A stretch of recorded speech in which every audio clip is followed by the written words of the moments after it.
Good evening ma'am. என் பேர் வந்து ருத்ரேஷ். நான் வந்து பிடெக் இசிஇ முடிச்சிருக்கேன். நான் முடித்தோடனே நான் ப்ரைவேட் செக்டரில் ஜாபில் இருந்தேன். அது வந்து ஆட்டோமொபைல் இண்டஸ்ட்ரீஸ். அதில் என்னால் ஒர்க் லோடு அதிகமாக இருந்ததுனால என் ஃப்ரெண்ட்ஸ் எல்லாம் சொன்னாங்க, நீ ஏன்டா ஐடி ஃபீல்டுக்கு போகல அப்படின்னும் போது என் ஃப்ரெண்ட்ஸ் எல்லாம் ஐடியில் ஒர்க் பண்ணுறாங்க. அவங்களுடைய அறிவுறுத்தலின் பேர் தான் அவங்க சொன்னாங்க, இந்த மாதிரி குவியில் நல்லா கோர்ஸ்லாம் இருக்குது, நீ எது இருந்தாலும் அதில் என்னன்றதை பார்த்து நீ யூஸ்ஃபுல்லாக இருந்தால் நீ ஜாயின் பண்ணுன்னு சொன்னாங்க. அதுக்கு பிறகு நான் வந்து குவியை வந்து நெட்டில் சர்ச் பண்ணேன். அதுக்கு பிறகு எனக்கு குவிலேருந்து கால் பண்ணி இந்த மாதிரி எக்ஸ்பிளைன் பண்ணாங்க.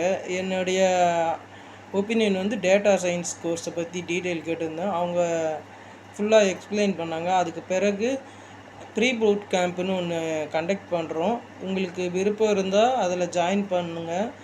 அதில் ஜாயின் பண்ணி முடித்தோடனே உங்களுக்கு இன்ட்ரெஸ்ட் இருந்தால் நீங்கள் குவியில் ஜாயின் பண்ண சொல்லி எனக்கு சொன்னாங்க. நான் அதில் ப்ரீ பூட் கேம்பில் ரிஜிஸ்டர் பண்ணி ஜாயின் பண்ணேன். பிறகு எனக்கு அது சாட்டிஸ்ஃபேக்ஷனாக இருந்ததுனால நான் டேட்டா சயின்ஸ் கோர்ஸ் சூஸ் பண்ணேன்.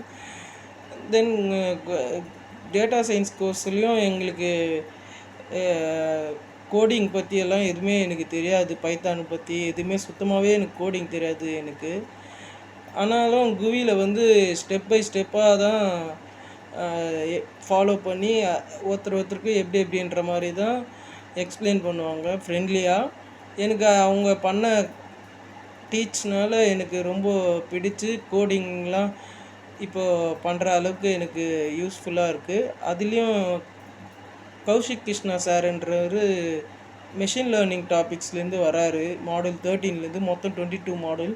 அவர் வந்து ஃபைனலாக அந்த மெஷின் லேர்னிங்கை சூப்பராக நடத்துவார். அவர் ஸ்டெப் பை ஸ்டெப்பாக எது புரியலையோ அப்பயே அவங்க நல்லா ஒருத்தருக்கும் தனிப்பட்ட முறையிலேயே எக்ஸ்பிளைன் பண்ணுவார். நம்ம எந்த டவுட் கேட்டாலும் ஈஸியாக புரிகிற அளவுக்கு சொல்லி கொடுப்பாரு.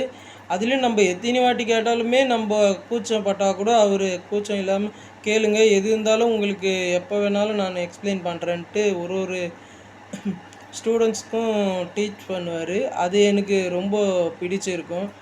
அதனால் என்னால் அதுக்கு பிறகு ப்ராஜெக்ட்ஸ் எல்லாம் அசைன் பண்ணாங்க. அந்த ப்ராஜெக்ட்ஸ் எல்லாம் கூடவே மென்டார்ஸ் எல்லாம் சப்போர்ட் பண்ணுவாங்க. நல்ல ஒரு யூஸ்ஃபுல்லாக இருந்துச்சு எனக்கு. அதுலேயும் நம்மளுக்கு ரியல் டைம் ப்ராஜெக்ட்ஸ் மாதிரியே இருக்கும். ஒரு கேப்ஸ்டான் ப்ராஜெக்ட்ஸும் அது நம்மளுக்கு லேர்ன் பண்ண நம்மளுடைய நாலேஜ் எல்லாம் அப்டேட் ஆகிட்டே இருந்துச்சு. அதுக்கு பிறகு குமுலேட்டிவ் டெஸ்ட்டுன்னு ஒன்று கண்டக்ட் பண்ணுறாங்க. அதில் வந்து நம்மளது ஆன்லைன் டெஸ்ட்டு என்னென்ன படிச்சிருமோ பேசிக்லேருந்து டாபிக் வரைக்கும் நம்ம என்னென்ன கவர் பண்ணாங்களோ அதுலேருந்து கொஷின்ஸ் வந்துச்சு. அதை அட்டன் பண்ணோம். அதுலேயும் நல்ல மார்க் எடுத்துன்னு சர்டிஃபிகேட்லாம். அதுக்கப்புறமா லைவ் வேல்யூவேஷன் பண்ணுவாங்க. Live valuation are also very good for குவி. Then after placement team are also supported. நல்ல ஒரு கோஆப்ரேட் பண்ணுறாங்க எல்லாமே. தேங்க்யூ ஃபார் குவி அண்ட் குவி டீம்ஸ் ஆர் ஆல்சோ தேங்க்யூ.